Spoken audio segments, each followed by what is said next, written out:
Dans la catégorie Jeune personnalité d'affaires de l'année, les finalistes sont... Je pense que ma plus grande qualité, c'est l'ouverture d'esprit. Je suis quelqu'un de rassembleur qui aime vraiment inclure des nouvelles personnes dans son cercle d'amis ou dans son cercle de collègues. Et puis, d'arriver à faire des expositions qui vont toucher le plus grand nombre de personnes, je pense que c'est une grande qualité à moi. Ma plus grande motivation, c'est de démocratiser l'art contemporain, c'est-à-dire que les gens aillent voir des expositions sans trop se poser de questions.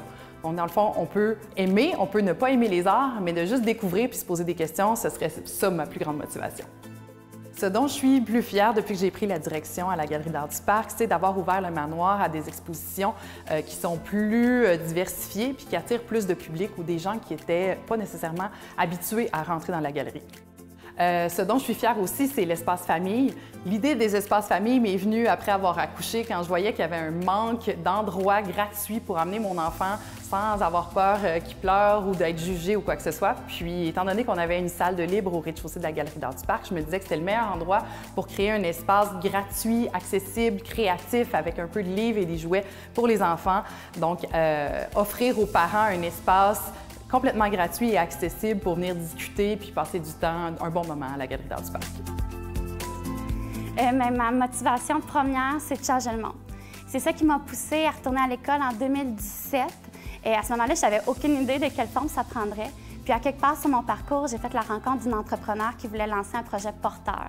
Puis c'est vraiment ça qui m'a ouvert les yeux sur le pouvoir des affaires pour avoir un impact qui est positif puis concret dans ma communauté. Ce dont je suis le plus fière, je dirais que c'est en 2 temps. Donc, premièrement, il y a mon retour à l'école, parce que je suis vraiment passée de décrocheuse à première de classe. Et donc, ça m'a donné beaucoup confiance en mes capacités. Puis c'est là que j'ai vraiment cru que j'avais le pouvoir de changer les choses concrètement. Puis, en deuxième temps, je dirais que c'est la campagne de sociofinancement sur la ruche qu'on a terminée au printemps dernier, qui nous a permis là, de monter un mouvement pour l'équité puis l'inclusion.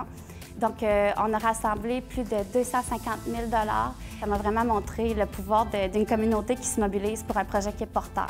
Donc, je suis passionnée, j'embarque dans des projets à plein la tête, toujours des projets qui sont en accord avec mes valeurs. Puis j'embarque à 100 %, je donne tout ce que j'ai, puis ça me permet d'accomplir des choses qui sont toujours plus grandes que moi, finalement.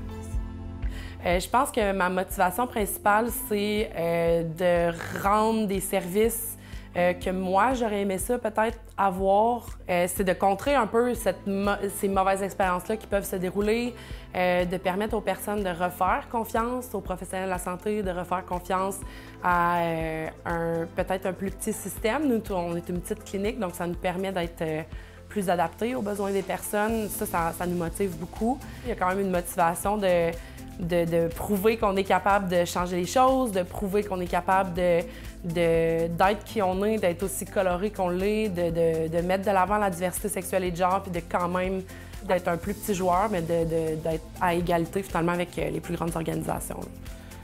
Ma plus grande qualité entrepreneuriale, c'est probablement d'être ultra organisée. Au niveau plus humain, je pense que c'est mon empathie. Là. Je suis une personne extrêmement empathique. Ça fait de moi une bonne professionnelle de la santé. Ça fait de moi une intervenante à l'écoute. Ça me permet d'être très proche de mes personnes clientes dans la relation d'aide.